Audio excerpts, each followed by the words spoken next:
화요일인 16일은 전국이 대체로 흐리겠다는 기상청의 예보입니다.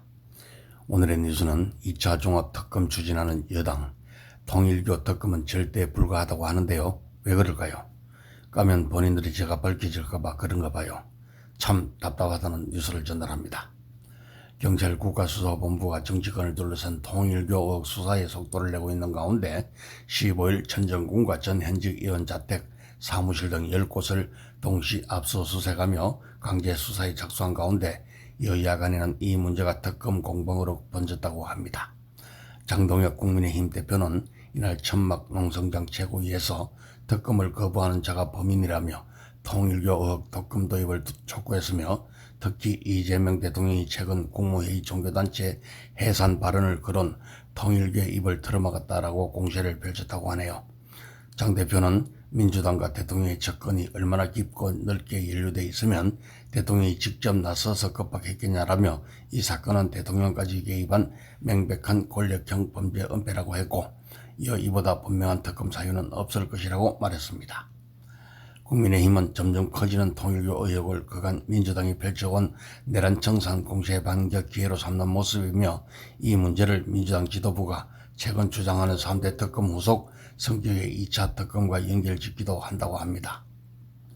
이와 관련해 최근 국민의힘 대변인이 정치보복용 내란 특검은 2차, 3차로도 계속하겠다면서 정작 현 정부와 관련된 통일교 게이트를 밝힐 특검을 막는 것은 극단적인 내로남불 정치 이런 논평을 내기도 했습니다. 개혁신당도 거들고 있으며 이동훈 개혁신당 수석 대변인은 같은 날 논평을 내고 통일교 게이트야말로 특검이 필요한 사건이라며 이재명 정권이 연루된 통일교 게이트를 경찰에게 맡기자는 민주당 주장은 고양이에게 생선을 맡기자는 말이라고 했습니다. 김원혜 부대표는 2차 특검의 경우 1차 특검에 했던 수사가 미진한 부분에 있어서 하는 것이기 때문에 정당성을 충분히 갖는 것이라며 통일교 수사의 경우 민주당에 관한 것은 경찰에서 충분히 수사할 수 있는 여지가 아직은 있다라고 주장했습니다. 박수현 수석 대변인도 국민의힘과 통일교는 조직적 유착 범죄 의혹을 받고 있다라며 민주당 일부 인사의 연루 의혹과 덩치해 볼 생각은 꿈도 꾸지 않은 게 좋을 것이라고 했습니다. 그러나 민주당 내부에서는 통일교 의혹과 야당의 특검론이 2차 특검 추진에 미칠 영향을 주봉하는 모양새며 당 지도부는 2차 특검 필요성을 연일 공언하지만 당내 일각에서는 여론의 추이를 지켜보는 움직임도 감지된다고 합니다.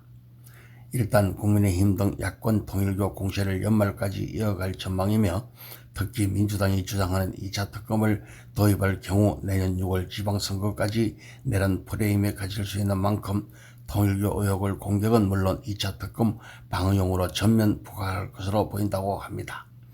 반면 민주당은 통일교 특검에는 당분간 절대 불가 기조를 유지하고 2차 종합특검에 관해서는 당 내부적으로 실제 추진 여부와 범위 등을 준해 집중 논의할 것으로 알려졌다는 뉴스를 KBC 코리아 보건방송에서 보내드렸습니다만은 참 깝깝합니다. 양당 정치인들이요.